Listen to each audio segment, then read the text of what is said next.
পাহাড়ি সব শহরে সন্ধে নামলে রাস্তা ফাঁকা হয়ে যায়। শিলং শহর আর তার আশেপাশের অঞ্চলগুলো নকুল বাবুর কাছে নতুন নয়। প্রতি বছর এ সময় দিন কয়েকের জন্য শিলংয়ে আসেন তিনি, কিছুটা কাজের জন্য, কিছুটা চেঞ্জের জন্য। একলাই আসেন। কলকাতায় তার এক আয়ুর্বেদ ওষুধের দোকান আর ছোট একটা বই প্রকাশনা সংস্থা আছে। শিলং হল বনৌষধির স্বর্গরাজ্য। খাসি পাহাড়, গারো পাহাড়ে অজস্র ভেষজ লতা গুল্ম মেলে, যা পৃথিবীর অন্য কোথাও মেলে না। নকুল বাবু এখানকার বন জঙ্গল থেকে সেসব সংগ্রহ করে নিয়ে যান। এছাড়া অর্কিড সংগ্রহেরও নেশা আছে তার। শিলংয়ের নানা রঙের বিখ্যাত অর্কিড তাকে এখানে টেনে আনে। দিন চারেক হলো তিনি শিলংয়ে এসেছেন। এবার লতা গুল্ম আর অর্কিডও সংগ্রহ করেছেন প্রচুর। নকুল বাবুর মন বেশ খুশি। আরো একদিন রেস্ট নিয়ে তিনি গৌহাটি হয়ে কলকাতা ফিরবেন। নকুল বাবুর তাড়া তেমন কিছু ছিল না। আরো বেশ কিছুক্ষণ বসার পর নকুল বাবু যখন উঠলেন, তখন রাস্তা জনশূন্য। দোকানের ঝাঁপ বন্ধ হয়ে গেছে। ফুটপাথে দোকানিরাও নেই। রাস্তার আলো জ্বলে উঠেছে, আর তার সঙ্গে সঙ্গে কুয়াশার চাদরে ধীরে ধীরে ঢেকে যাচ্ছে চারপাশ। হোটেল বেশ কিছুটা দূরে। সেখানে যাওয়ার জন্য একটা নির্জন রাস্তা ধরলেন।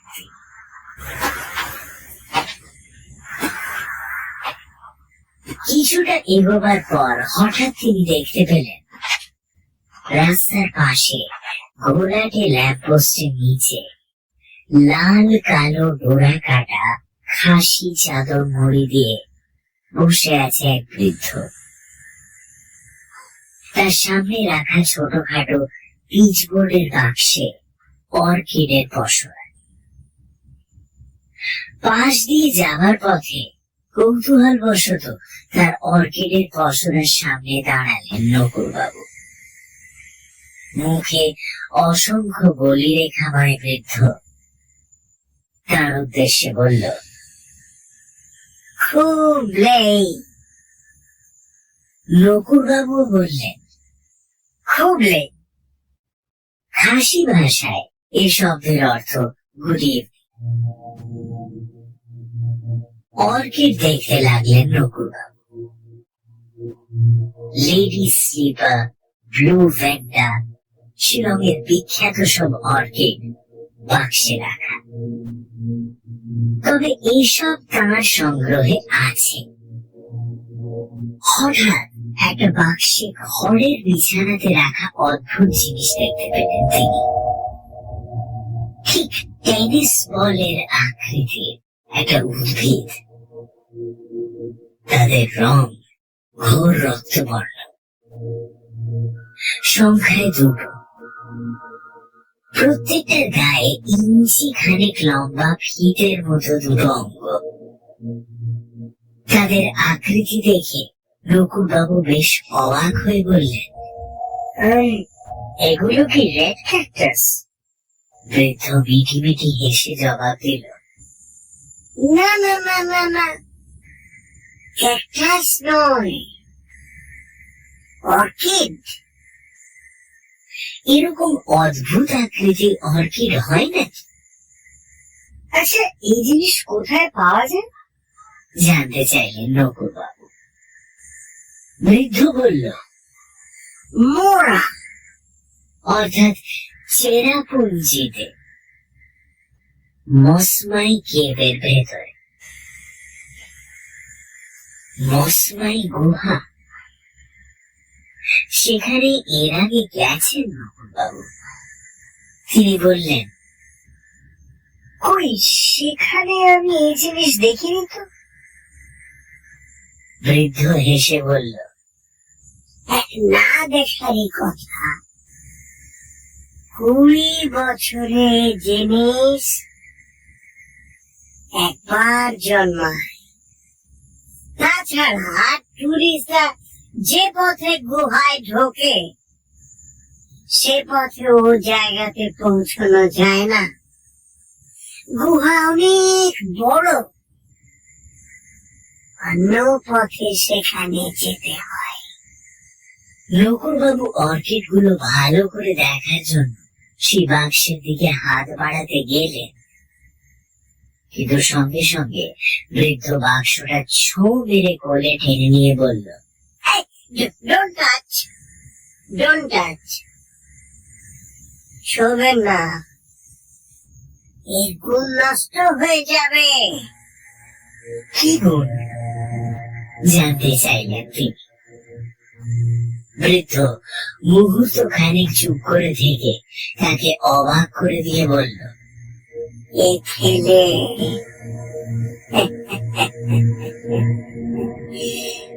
মানুষের বয়স কমে যায়। খেলে বয়স কম? সংস্কৃত আয়ুর্বেদিক প্রাচীন পুঁথিতে এই ধরনের কিছু উদ্ভিদের কথা পড়েছেন তিনি ঠিকই, কেউ কেউ এসব বিশ্বাস করলেও নকুলবাবু কথাটা বিশ্বাস করেন না। বয়স আবার কমে নাকি? লোকটা হয়তো তার সংস্কার বিশ্বাস থেকে অথবা খদ্দেরকে প্রলুব্ধ করতে এই কথাটা বলছে। তবে জিনিসটা দেখে নকুলবাবুর মনে হলো ক্যাকটাস না হয়ে সত্যি ওগুলো অর্কিড হয়ে থাকলে ওটা যে রেয়ার জিনিস তাতে সন্দেহ নেই। কোন বইতে এই অর্কিডের ছবি দেখেননি তিনি। এই জিনিস তাকে সংগ্রহ করতেই হবে। কিছুক্ষণ অর্কিড গুলো দেখার পর নকুলবাবু বেশ কৌশলী ভাবে বললেন, বয়স কমার গল্প বলে দাম বাড়িয়ে লাভ নেই। কি দাম নেবে বলো? বৃদ্ধ জবাব দিল, না না, দাম বাড়াচ্ছি না। 1000 টাকা দিলেও এই জিনিস এখন আমি কিছুতেই বেচবো না। এ আমার নিজের কাজে লাগবে। আপনি যদি সত্যি এই জিনিস চান তবে কাল বিকালে মসমাই কেভের কাছে 7 সিস্টার্স ওয়াটারফলস এর কাছে ঠিক সন্ধ্যা নামার আগে চলে আসুন। আমি আপনাকে গুহায় নিয়ে যাব। যত খুশি আপনি অর্কিড কালেক্ট করবেন। নকুলবাবু তার কথার জবাব না দিয়ে তাকিয়ে রইলেন অর্কিড দুটোর দিকে। অদ্ভুত অর্কিড দুটোর প্রতি আকর্ষণ ক্রমেই বাড়ছে। সংগ্রাহকরা পছন্দসই জিনিসের খোঁজ পেলে তা ছাড়া করতে চান না। তার জন্য অনেক দূর ছোটেন। তাকে চুপ করে থাকতে দেখে বৃদ্ধ বলল, কি ভাবছেন?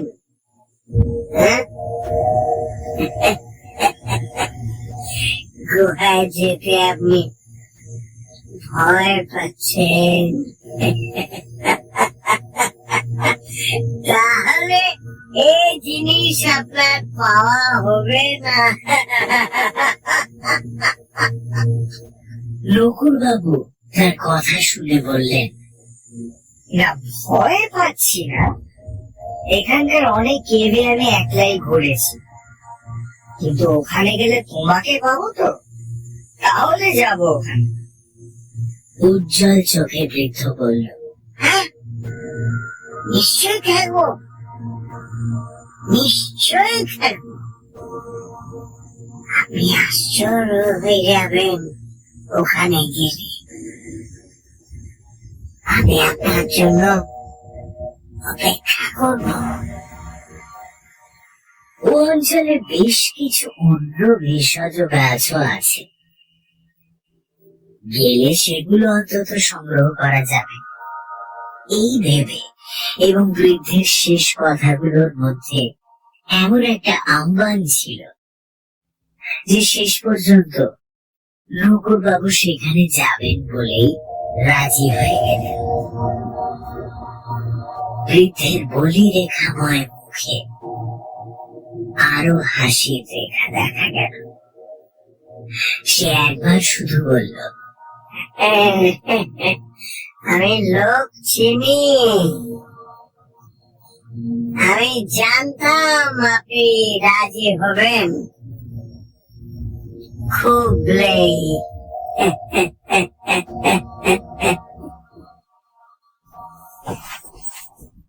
কথাগুলো বলে সে তার জিনিসপত্র গোছাতে শুরু করল। নকুড়বাবু ফেরার পথ ধরলেন। বেশ কিছুটা এগোবার পর নকুড়বাবুর খেয়াল হলো লোকটার নাম ধাম তো কিছু জানা হলো না। আবার পিছু ফিরলেন তিনি, কিন্তু সেই ল্যাম্পপোস্টের কাছাকাছি এসে তিনি দেখলেন কুয়াশার চাদর মুড়ে ল্যাম্পপোস্টটাই একলা দাঁড়িয়ে আছে। বৃদ্ধ চলে গেছে।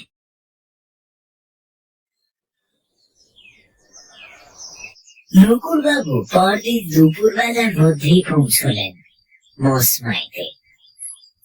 হাতে সময় নিয়ে এসেছেন, কারণ জঙ্গল থেকে নিজের প্রয়োজনে বেশ কিছু উদ্ভিদ সংগ্রহ করবেন তিনি।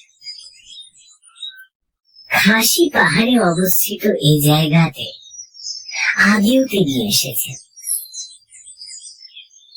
উঁচু জায়গার মাথার ওপর দাঁড়িয়ে আছে পাইন, রডোডেনড্রন, বাঁশ ইত্যাদি গাছের ঘন জঙ্গল।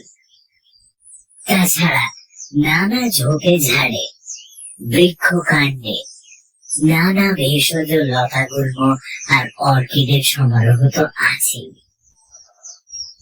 কাছেই Mawsmai Cave, Mawsmai Falls, Seven Sisters Falls ইত্যাদি জলপ্রপাত। আকাশের গতি এখানে বড় বিচিত্র। এই মেঘমুক্ত ঝকঝকে আকাশ, আর তার পরক্ষণে আবার মুষলধারে বৃষ্টি, যে বৃষ্টি চির সবুজ করে রাখে এখানকার প্রকৃতিকে, পুষ্ট করে পাহাড়ের বুক থেকে নেমে আসা দুধ সাদা অসংখ্য জলপ্রপাতকে।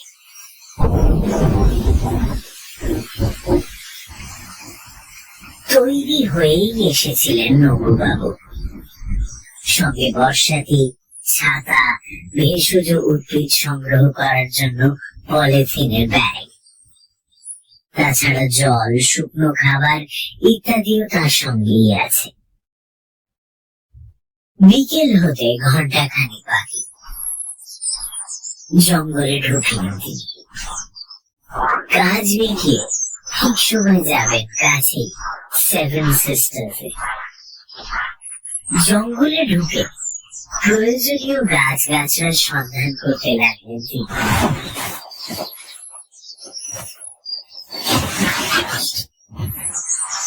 কিছু ব্যাগেও ভরতে লাগলেন।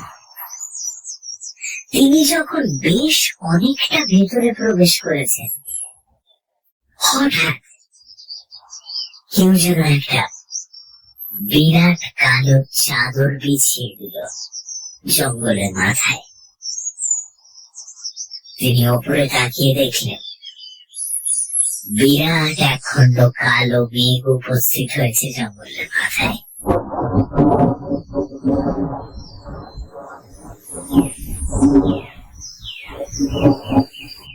চেরাপুঞ্জিতে এই ঘটনা হামেশাই ঘটে।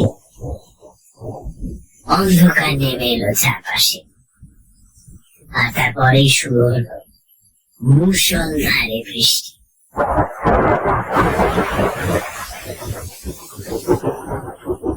বর্ষাতি আর ছাতা মাথায় এক গাছের তলায় দাঁড়িয়ে নকুরবাবু নিজেকে বাঁচাতে লাগলেন। হঠাৎ তিনি দেখলেন কয়েক হাত তফাতে গাছের নিচে দাঁড়িয়ে আছে একটা লোক। পরনে বিবর্ণ হয়ে যাওয়া একটা লং কোট, মাথায় একটা হ্যাট। যদিও টুপিটা তার মুখের অর্ধেকটা আড়াল করে রেখেছে, তবুও নকুরবাবুর মনে হলো লোকটা যেন তাকেই দেখছে। লোকটা কে? ভবঘুরে ধরনের কেউ। নকুরবাবু তাকে দেখতে লাগলেন। লোকটাই প্রথমে মুখ খুলে জিজ্ঞেস করলো, তা আপনি কি টুরিস্ট? নকুরবাবু জবাব দিলেন, না, ঠিক তা নয়। আমি কিছু গাছগাছরা সংগ্রহ করতে এসেছিলাম, ওষুধ তৈরিতে কাজে লাগে। তা আপনি? লোকটা প্রথমে বলল, ও, আপনি বন ঔষধি সংগ্রহ করছেন। তারপর একটু থেমে বলল, আমিও আপনারই মতন গাছগাছড়ার খুঁজি। লোকটার কথা আর কথা বলার ঢং দেখে এবার তাকে ঠিক ভবঘুরে টাইপের মনে হলো না নকুরবাবুর। লোকটা যেন একটু ইতস্তত করে এরপর নকুরবাবুর পাশে এসে দাঁড়ালো। তাকে কাছ থেকে দেখে নকুরবাবু বেশ খানিকটা অবাক হয়ে গেলেন। লোকটার মুখ আর হাতের ধবধবে সাদা রং বলে দিচ্ছে লোকটা বিদেশি। ভারতীয়দের চামড়া এত ফর্সা হয় না। নকুরবাবু জানতে চাইলেন, আচ্ছা, আপনিও কি ভেষজ শাস্ত্র চর্চা করেন? সে জবাব দিল, আসলে আমি একজন বটানিস্ট। হাসি পাহাড়ের জঙ্গলে নানা ধরনের পেঁচা প্লান্ট, মাংসাশী উদ্ভিদ পাওয়া যায়, আপনি নিশ্চয়ই জানেন। তার উপর একটা বই লেখার জন্য আমি এদেশে এসেছি। মানে এসেছিলাম। কোথা থেকে? এসেছিলাম মানে আপনি এখন এখানেই থাকেন? হ্যাঁ, এখানেই থাকি অনেক বছর ধরে। বাই দ্য ওয়ে, আমার নাম উইলিয়াম স্পেন্সার। জাতিতে ইংলিশম্যান, তবে সে দেশে আর ফেরা হলো না। একটা বিষণ্ণতা যেন ঝরে পড়লো তার কণ্ঠস্বরে। সৌজন্যবশত এরপর নিজের পরিচয় দিয়ে নকুরবাবু বললেন, ফেরা হলো না কেন? এখানেই সংসার পেতেছেন নাকি বই লেখার কাজটা শেষ হয়নি? সে জবাব দিল, সংসার আমার নেই, আর বই লেখার কাজও শেষ হয়ে গেছিল। জানেন, কত নতুন নতুন তথ্য সংগ্রহ করেছিলাম তাতে। মানুষ জানলে উপকৃত হতো। কত নতুন নতুন উদ্ভিদের কথা লেখা ছিল। হয়তো ভেষজ বিজ্ঞানের কাজে আসতো। তা বইটা কি হলো? ছাপাননি নাকি? ছাপাবার আগেই তো প্রথম কথাটা সম্পূর্ণ করলো না লোকটা। তারপর একটু চুপ করে থেকে বলল, আচ্ছা, আপনার তো প্রকাশনার ব্যবসা আছে, তা আপনাকে বইটা দিলে আপনি ছাপাবেন? নকুড়বাবু জবাব দিলেন, পাণ্ডুলিপিটা দেখা দরকার, ভালো হলে নিশ্চয়ই ছাপাবো। তা সেটা এখন কোথায়? স্পেন্সার নামের লোকটা প্রথমে বেশ উৎফুল্ল ভাবে বলল, ভালো হলে ছাপবেন? জানেন, ওতে এমন সব উদ্ভিদের কথা লেখা আছে সবাই চমকে যাবে। আসলে ওর ব্যাপারে জানতে গিয়েই তো। আবারও কথা শেষ করল না লোকটা, একটু বিষণ্ণ কণ্ঠে বলল, পাণ্ডুলিপিটা না, আমার কাছে এখন নেই। ওটা অসমাই কেবে রাখা আছে, আনতে হবে। তা আপনাকে আমি পাবো কিভাবে? নকুড়বাবু একটু ইতস্তত করে বলেই ফেললেন কথাটা। আজ আমি মসমাই কেবে যাব, আসলে সে কারণেই এখানে আসা। একজন নিয়ে যাবে। আচ্ছা, আপনি তো এখানকার উদ্ভিদ নিয়ে কাজ করেছেন, এমন কোন অর্কিড দেখেছেন যা লাল বলের মতো দেখতে, যা মসমাই কেবে পাওয়া যায়? লোকটা প্রশ্ন শুনে যেন বিস্মিত ভাবে তাকিয়ে থাকলো নকুড়বাবুর দিকে। তারপর বলল, হ্যাঁ দেখেছি, ওটা ওখানেই পাওয়া যায়। আপনি নিশ্চয়ই শিলং বাজারে কোনো খাসি বৃদ্ধর কাছে ওটা দেখেছেন, আর সেটা সংগ্রহ করতেই তার আমন্ত্রণে এখানে এসেছেন, ঠিক তাই তো? বিস্মিত নকুড়বাবু বললেন, হ্যাঁ হ্যাঁ, ঠিক তাই। কিন্তু আপনি জানলেন কিভাবে? একটু চুপ করে থেকে লোকটা বলল, আপনি আমার লেখাটা পড়লে উত্তরটা পেয়ে যেতেন। আচ্ছা, আমি এখন চলি। এই বলে লোকটা নকুড়বাবুকে আর কোনো কথা বলার সুযোগ না দিয়ে হঠাৎই যেন বনের মধ্যে মিলিয়ে গেল। অদ্ভুত লোক তো, যেমন হঠাৎ এলো তেমনি চলেও গেল। যাই হোক, মনে মনে ভাবলেন নকুড়বাবু। বৃষ্টি ধরেছে, আকাশ আবার ফর্সা। নকুড়বাবু কিছুক্ষণ লোকটার কথা ভেবে পা বাড়ালেন বনের বাইরে যাওয়ার জন্য।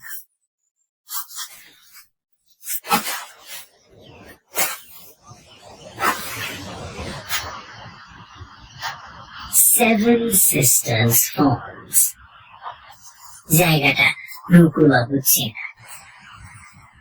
মসমাই কেভের গুহা মুখ থেকে বেশ খানিকটা দূরে একটা প্রকাণ্ড গহ্বরের গা বেয়ে বর্ষণ সিক্ত চেরাপুঞ্জির 7টি দুধ সাদা জলধারা নেমে গেছে পাতালের দিকে। তাই এর নাম সেভেন সিস্টার্স। জলপ্রপাতের কাছে একটা উঁচু জায়গাতে সেই লোকটার প্রতীক্ষা করছিলেন নকুড়বাবু। দূরে খাসি পাহাড়ের মাথায় সূর্য অস্ত যাচ্ছে, তার লাল আভা ছড়িয়ে পড়েছে সামনের ঘাস বনে। কিছু দূরে অরণ্যের মাথায় নির্জন প্রান্তরে বেশ ঠান্ডা বাতাস বইতে শুরু করেছে।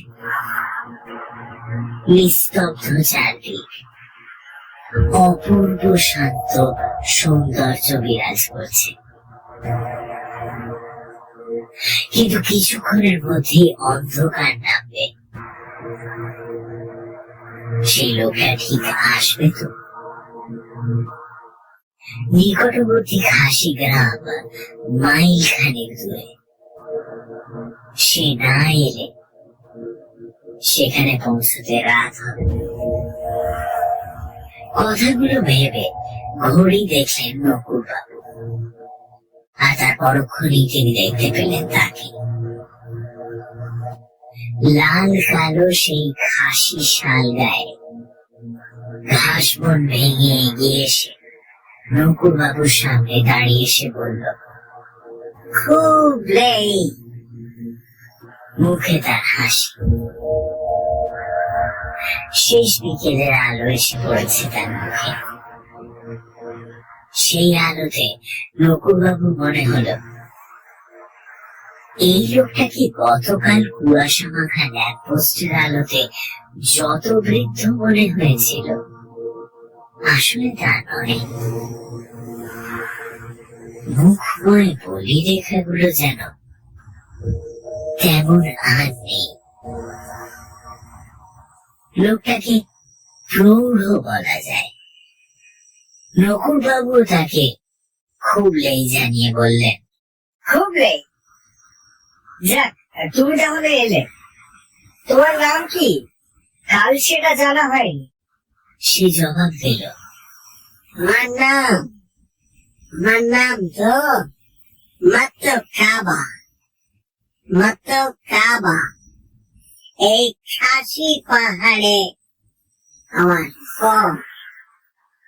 তার চারপাশে একবার তাকিয়ে নিয়ে বলল, চলো এবার রওনা দেয়া যায়।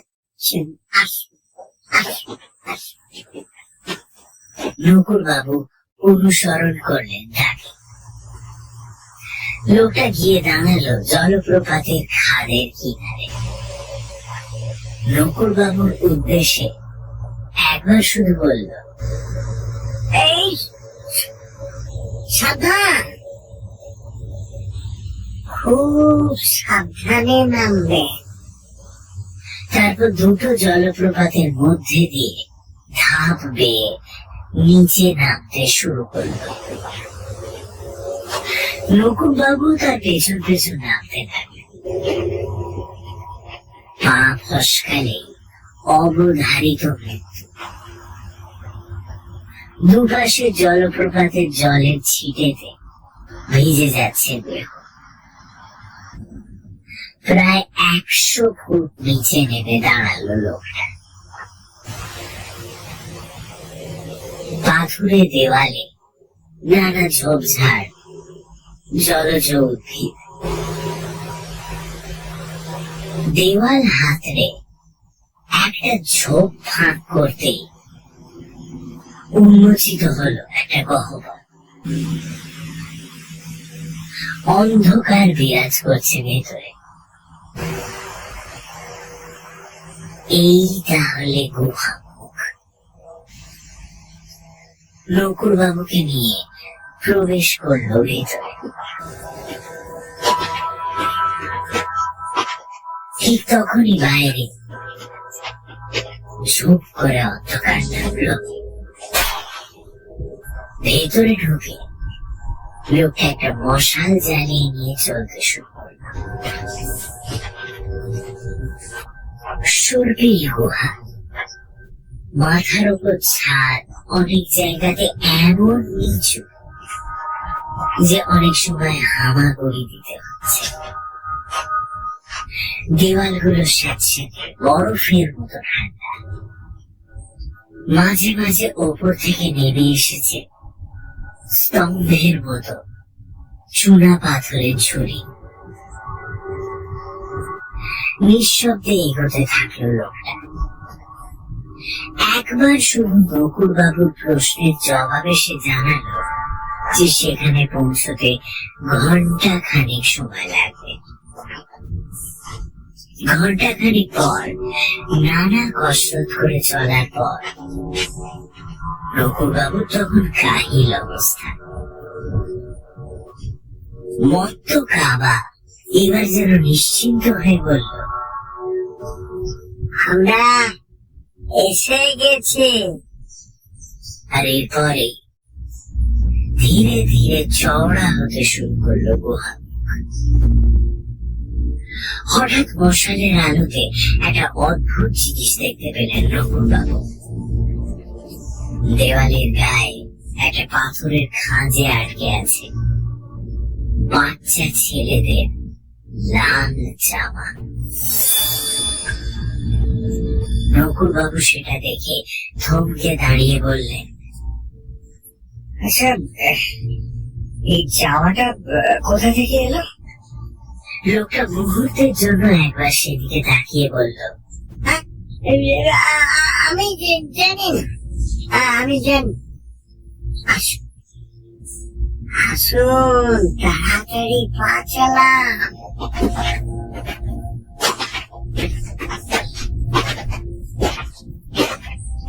নকুলবাবুর মনে হলো ইচ্ছে করেই যেন সে ব্যাপারটা এড়িয়ে গেল। আর কিছুক্ষণের মধ্যেই তারা একটা হল ঘরের মতো জায়গাতে উপস্থিত হলেন। মাথার উপর ফাটল বেয়ে আবছা চাঁদের আলো ঢুকছে সে ঘরে।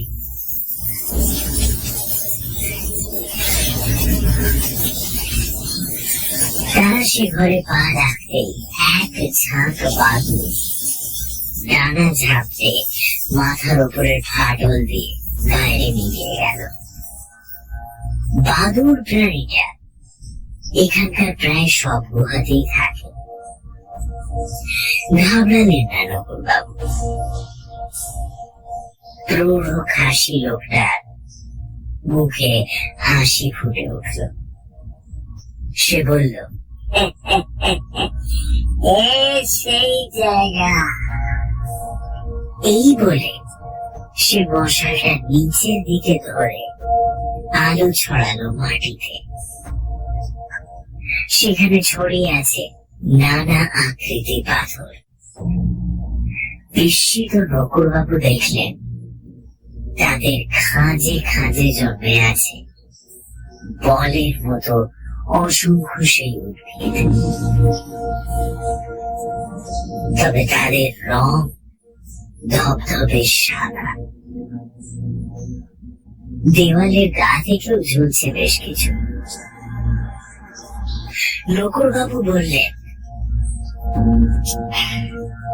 কিন্তু এদের রং সাদা কেন? মত্ত কাবা হেসে জবাব দিল, রং ধরবে, সুন্দর করে রং ধরবে। চাঁদ ভালো করে উপরে উঠুক, সেই আলো গুহায় ঢুকলে রং ধরবে। তার আগে খোদা, ওদের ছোবেন না। রং ধরলে ওগুলো সংগ্রহ করে বেরোবো এখান থেকে। কিছু কিছু উদ্ভিদ আলো পেলে তবেই রঙিন হয়, এ ব্যাপারটা জানা আছে নকুলবাবুর। তিনি জায়গার চারপাশে তাকালেন। আরো কয়েকটা গুহা পথ বেরিয়েছে নানা দেওয়াল থেকে।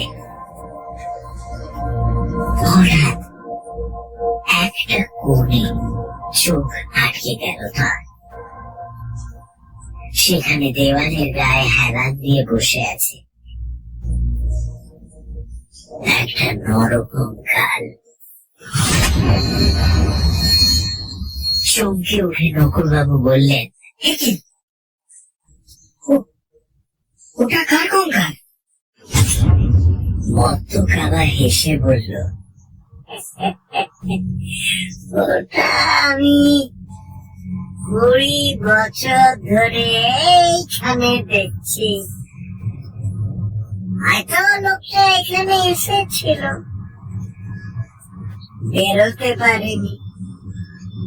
নকুলবাবু গিয়ে দাঁড়ালেন কঙ্কালটার সামনে।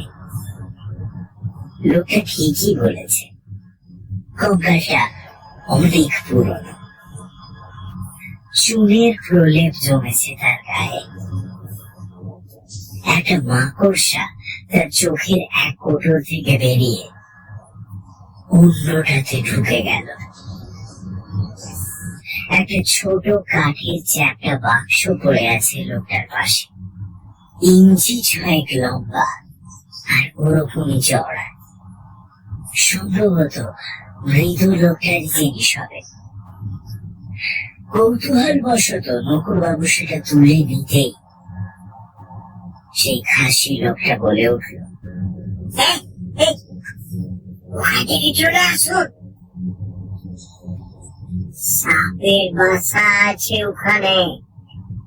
সঙ্গে সঙ্গে সেটা থেকে সরে এলেন নকুরবাবু। মত্ত কাবা এতক্ষণে মশালটাকে পাথরের খাঁজে গুঁজে একটা বেশ উঁচু পাথরের ওপর পা থেকে মাথা চাদরে মুড়ে বসে পড়েছে। নকুরবাবু এগিয়ে এসে সেই পাথরের নিচে মত্ত কাবার মুখোমুখি একটা নিচু পাথরে বসলেন। তার চারপাশে পাথরের খাঁজে ফুটে আছে থোকা থোকা অসংখ্য সেই বলের মতো অর্কিড। নকুরবাবু অর্কিড গুলোর দিকে কিছুক্ষণ তাকিয়ে থাকার পর প্রশ্ন করলেন, আচ্ছা, তুমি এ গুহার খোঁজ পেলে কিভাবে? চাদরে মুখ ঢাকা মত্ত কাবা যেন হাসল, কিন্তু উত্তর দিল না।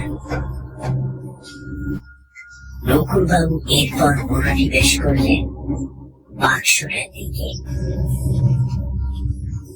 অনেক পুরনো বাক্স, মুখটা ইটে গেছে। সেটা খুলতে না পেরে তিনি সেটা চালান করে দিলেন ব্যাগের ভেতর। পরে দেখা যাবে কি আছে।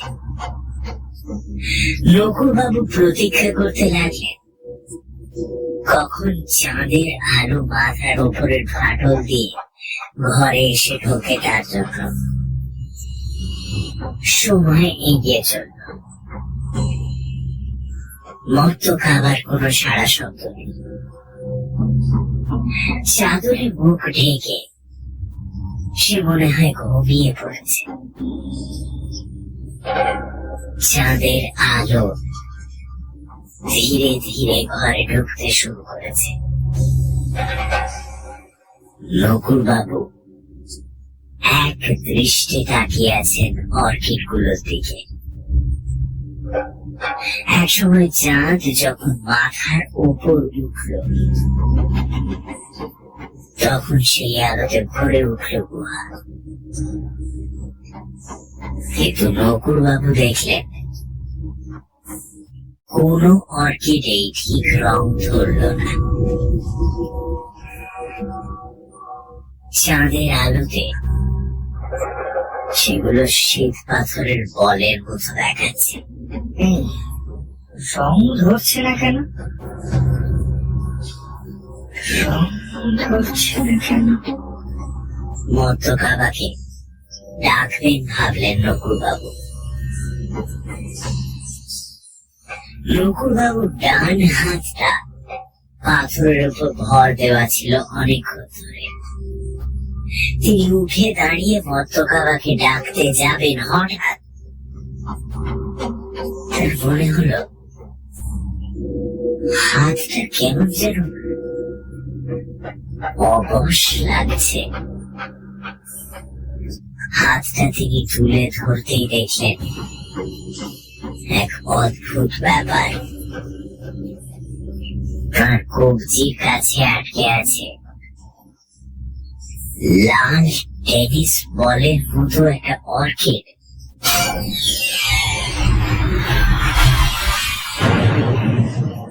নকুরবাবু বাঁ হাত দিয়ে তাকে কবজি থেকে তুলতে যেতেই বুঝতে পারলেন ব্যাপারটা। অর্কিডের ফিতের মতো অংশ দুটো পিছিয়ে ধরেছে তার কবজি, আর তার প্রান্ত ভাগ দুটো প্রবেশ করেছে তার চামড়ার ভেতরে। আসলে ওই ফিতের মতো অংশ দুটো শোষক নন, যা ধমনী থেকে নিঃশব্দে রক্ত চুষে নিয়ে রং ধরাচ্ছে মসমাই অর্কিডে।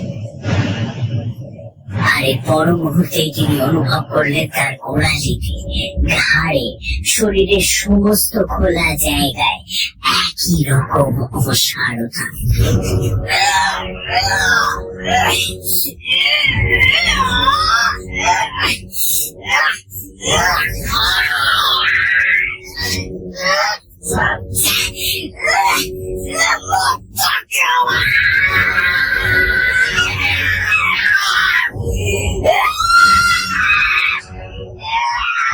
চেঁচিয়ে উঠলেন নকুলবাবু। তার দেহ থেকে লাল অর্কিড গুলো মাটিতে ছুঁড়ে ফেলতে লাগল। ঠিক বেড়াল যেমন নিঃশব্দে লাফ দেয়, ঠিক তেমনই পাথরের ওপর থেকে নেমে এলো মত্ত খাবার। তারপর যেন কোনো মহার্ঘ বস্তু সংগ্রহ করছে এমন ভাবে কুড়ুতে লাগলো নকুলবাবুর ছুঁড়ে ফেলে দেওয়া লাল অর্কিড গুলো। সবগুলো মিলিয়ে গোটা 6 হবে। সেগুলো ঘুরিয়ে নিয়ে সে নকুলবাবুর মুখোমুখি দাঁড়ালো। চাঁদের আলো এসে পড়েছে তার মুখে, সেই আলোতে জল জল করছে তার চোখ। ঠোঁটের কোণে অদ্ভুত হাসি ফুটে উঠেছে। হিস হিস করে সে নকুলবাবুর উদ্দেশ্যে বলে উঠল,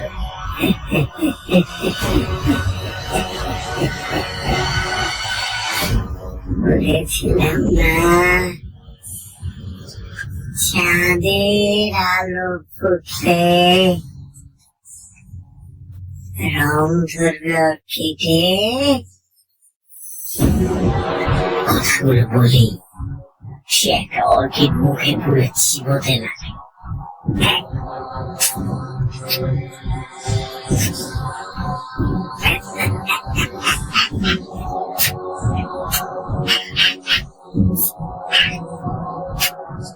তার কষবে চুইয়ে পড়তে লাগলো তাজা রক্ত, নকুলবাবুর রক্ত।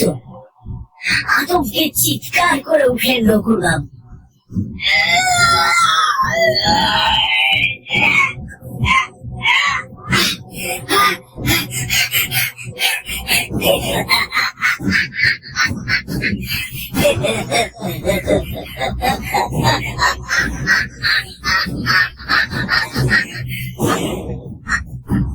অট্টহাস্য করে উঠল মত্ত খাবা। সেই পৈশাচিক হাসি প্রতিধ্বনিত হতে লাগলো পাথুরে দেওয়ালে। সামনে একটা গুহা মুখ দেখে আতঙ্কে দিশেহারা হয়ে নকুলবাবু ছুটতে শুরু করলেন সেই পথে। পেছনে শোনা গেল মত্ত খাবার কণ্ঠস্বর, কোথায় পালাবেন?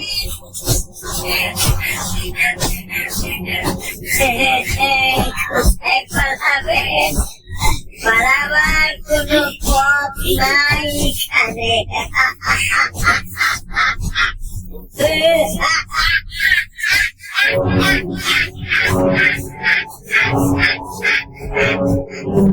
আর তার সঙ্গে সঙ্গে সেই বিভৎস হাসি। পাগলের মতো গুহাপথ ধরে পাথরে ধাক্কা খেতে খেতে অন্ধকারে দিক শূন্য ভাবে ছুটতে লাগলেন নকুলবাবু। পাথরে অনুরণিত হচ্ছে সেই কণ্ঠস্বর, কোথায় পালাবেন? কোথায় পালাবেন? পালাবার কোনো পথ নাই। হঠাৎ একটা বাঁকের মাথায় তিনি দেখতে পেলেন তার রাস্তা আগলে দাঁড়িয়ে আছে এক ছায়া মূর্তি। আর মনে হয় পালানো গেল না। তবে বাঁচার শেষ চেষ্টা করার জন্য নকুলবাবু একটা পাথর কুড়িয়ে নিলেন, সে কাছে এলেই সেটা ছুঁড়ে মারবেন বলে। ঠিক সেই সময় ছায়ামূর্তি বলে উঠল, আসুন, আমাদের সঙ্গে আসুন, নইলে আপনি বাঁচবেন না। আসুন। একার গলা তো মতো খাবার নয়, তাছাড়া তার সঙ্গে একটা বাচ্চাও আছে মনে হয়। এই তো এই তো জঙ্গলের মধ্যে দেখা সেই লোকটা। লোকটা আবার বলে উঠলো, তাড়াতাড়ি, মত্ত খাবা আপনাকে অনুসরণ করছে, ও এলে আপনাকে আর বাঁচানো যাবে না, তাড়াতাড়ি আসুন। তার কণ্ঠস্বর শুনে চিনতে পারলেন নকুলবাবু। কোথায় পালাবেন? কোথায় পালাবেন? কোথায় পালাবেন? কোথায় পালাবেন? পিছনে ধেয়ে আসছে মত্ত কাবার পদশব্দ আর সেই রক্ত জল করা হাসি। আর দেরি না করে নকুলবাবু ছুটতে শুরু করলেন তার পিছু পিছু। কত সুড়ঙ্গ, কত গুহামুখ অতিক্রম করে ছুটে চললেন তিনি। শুধু ছুটতে ছুটতে নকুলবাবুর একবার যেন মনে হলো সেই ছায়া মূর্তি দুটো যেন মাটিতে পা করছে না, তারা যেন বাতাসে ভেসে এগোচ্ছে। একসময় পেছনে পড়ে রইল মত্ত খাবার সেই হাসি। গুহার বাইরে উন্মুক্ত আকাশের নিচে এসে দাঁড়ালেন তারা।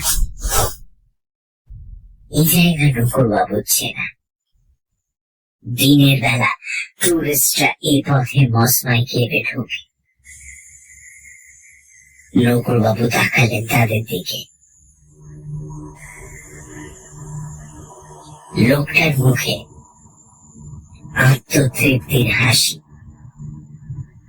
মনে হয় সেটা নকুলবাবুকে বাঁচানোর জন্য। সঙ্গে ছেলেটার বয়স বছর 10 হবে। সে একটু বিষণ্ণ, গায়ে লাল জামা। নকুলবাবু প্রাথমিক বিহ্বলতা কাটিয়ে বললেন, আচ্ছা, মত্ত খাওয়া লোকটা কি? স্পেন্সার বলল, ও আমার আর এই বাচ্চাটার মতো, তবে ওর দেহ আছে। লাল মসমাই অর্কিড ওর দেহকে যুগ যুগ ধরে বাঁচিয়ে রেখেছে। এই অর্কিড ওকে বৃদ্ধ থেকে যুবক করে তোলে। সে জীবন মৃত্যুর মাঝামাঝি থাকা ভয়ঙ্কর কেউ। তাড়াতাড়ি আসুন। নকুলবাবু তার বক্তব্য সম্পূর্ণটা বুঝতে না পারলেও কিছুটা অনুমান করলেন। এরপর তিনি ছেলেটাকে দেখে বললেন, এ কি? সে বলল, মত্ত কাবার শেষ শিকার। গতকালই ওকে এখানে এনেছিল সে। ঠিক 20 বছর আগে যেমন আমি ওর শিকার হয়েছিলাম, যেমন আপনি হতে যাচ্ছিলেন, তবে আপনি ফিরলেন। আমাদের দুজনের আর ফেরা হলো না। নকুলবাবুর মনে পড়ে গেল একটি বাচ্চা নিখোঁজ হওয়ার খবর তিনি কাগজে পড়েছেন। নকুলবাবু বললেন, কেন ফেরা হবে না কেন? লোকটা এরপর বলল, ওই দেখুন, শুকতারা উঠেছে, আলো ফুটবে। শিলং পাহাড় থেকে আজই নেমে যাবেন আপনি। ও পিছু ধাওয়া করতে পারে। 20 বছরে একবার ও যুবক হবার সুযোগ পায়। আপনি ভালো থাকবেন, এখানে আর থাকবেন না। ছাড় ছাড় ছাড় ছাড়। কথা শেষ করলো স্পেন্সার। তারপর সেই ছেলেটার হাত ধরে যেন বাতাসে মিলিয়ে গেল। কিছুক্ষণের মধ্যেই দিনের প্রথম সূর্য কিরণ দেখা দিল খাসি পাহাড়ের মাথায়।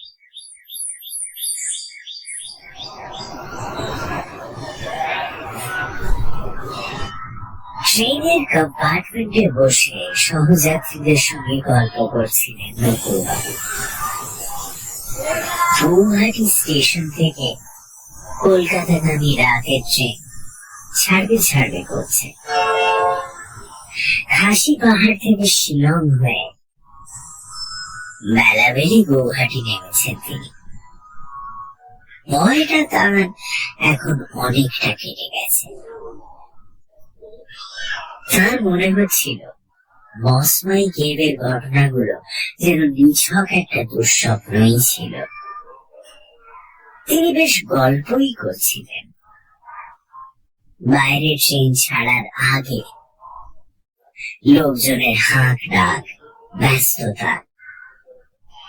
নকুরবাবুর মুখোমুখি জানলার পাশে বসে থাকা এক যাত্রী বাইরের দিকে তাকিয়ে নকুরবাবুর উদ্দেশ্যে হঠাৎ বলে উঠলেন, আরে দেখুন দেখুন, কি সুন্দর ক্যাকটাস। নকুরবাবু জানলার বাইরে তাকালেন। কয়েক হাত তফাতে ভিড়ের মাঝে লাল কালো খাসি শাল গায়ে জড়িয়ে দাঁড়িয়ে আছে একজন। হাতে ধরা বাক্সে রাখা লাল বলের মতো দুটো মসমাই অর্কিড। মুহূর্তের মধ্যে নকুরবাবু চিনতে পারলেন তাকে।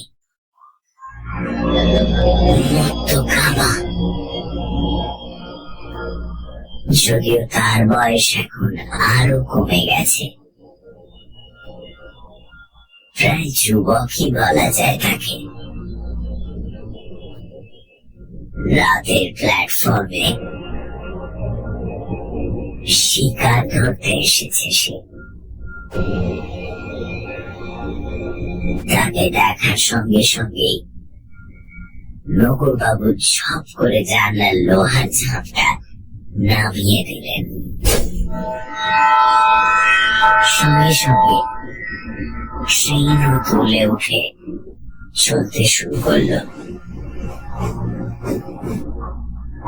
বিস্মিত সহযাত্রী প্রশ্ন করলেন, কি হলো মশাই?